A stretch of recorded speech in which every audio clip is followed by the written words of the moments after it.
I sat down with my wife one day and I said, I'm tired of being in the business world. I want to become a speaker. I'd done it for a little while. I enjoyed it a great deal. I said, I want to be a speaker, but I don't want to start all over again with these tiny rooms of people. I want to get out there and do big things. And she goes, okay, let's do that.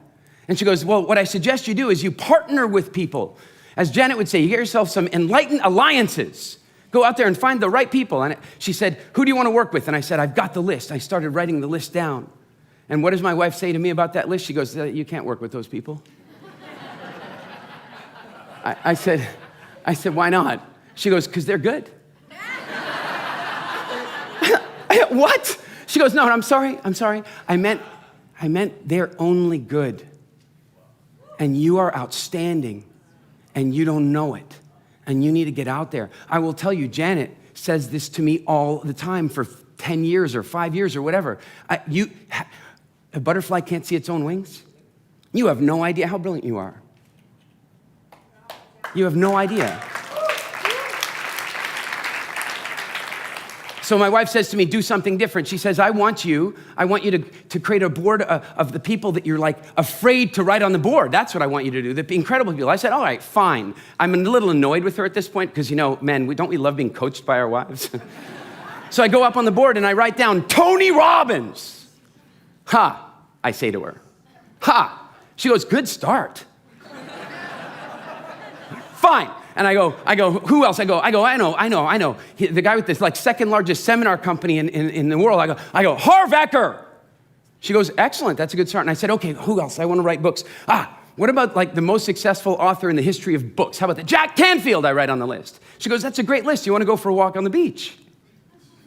Okay, and then we go for a walk on the beach, and you guys heard Vishen talk about this, and some of you at A-Fest would have heard me talk about this in Greece. We played the Wouldn't It Be Nice game. And my wife and I just go on the beach, and we talk about, wouldn't it be nice if this happened? Wouldn't it be nice if that happened? Wouldn't it be nice if that happened? And then not too long after that, I walk into a grocery store in Turks and Caicos. Most of you don't even know where Turks and Caicos is because it's smaller than a postage stamp. It has 2 grocery stores, and I happen to be in one of them. And guess who's in the lineup in front of me? T. Harv Eker. Now, how many of you guys have seen somebody you know really, really well? I mean, you're not your best friend, but you know them pretty well, but you see them in a place that you weren't expecting them, and you don't see them. How many have had this experience? They walk up and they say hi, and you're going, I can't place you at all because you're not wearing the suit that I'm used to. Is this right? I would never have seen him if I had not written his name on the board. I would have been standing there in the grocery store, and he would not have been present to me because we don't see stuff. But once we begin to believe, then our mind starts paying attention and looking for evidence. And there he was. Now, wait a minute now. How many of you have ever seen somebody really famous, thought it'd be really cool to go up and talk to them, but didn't do it? How many have had this? So that's the next step. Why am I going to go talk to this guy? Only his name was on the board. How can I not? What do? How do I explain to my wife that I put his name on the board and then he was in the store and I didn't say hello? How do I do that? So what do? I have a chat with him. And then we're having a barbecue at his house. And then he tried to sell me his company. And we had all these great talks. And then I got a letter in the mail later, and it said, Dear Eric, you have been nominated for membership in Jack Canfield's Transformational Leadership Council. He's on the board. Every 6 months, Jack's a good buddy of mine now. I hang out with him every 6 months, if not more.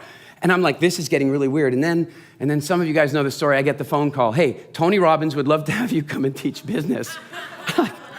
Oh man, where's that? I'm going to buy more of those boards. They're magic. They're magic. But what's really magic is that in the very same way, when you buy a car and suddenly you can see that car everywhere, you know what I'm talking about, right? Why couldn't you see it before? I would put to you that everybody who uses that example on stage doesn't fully understand it yet because you could see it before.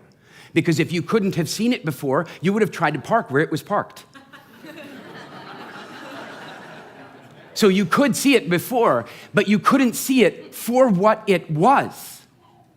And I'm telling you right now, there are people that a week ago, you couldn't see them for what they are. There are opportunities in your life that you couldn't see what it really was, the opportunity that it really represented. But as a result of what you've done here, the people you've connected with, the knowledge you've gained, now you will see those things differently. And all you have to do to maintain that is act upon those visions.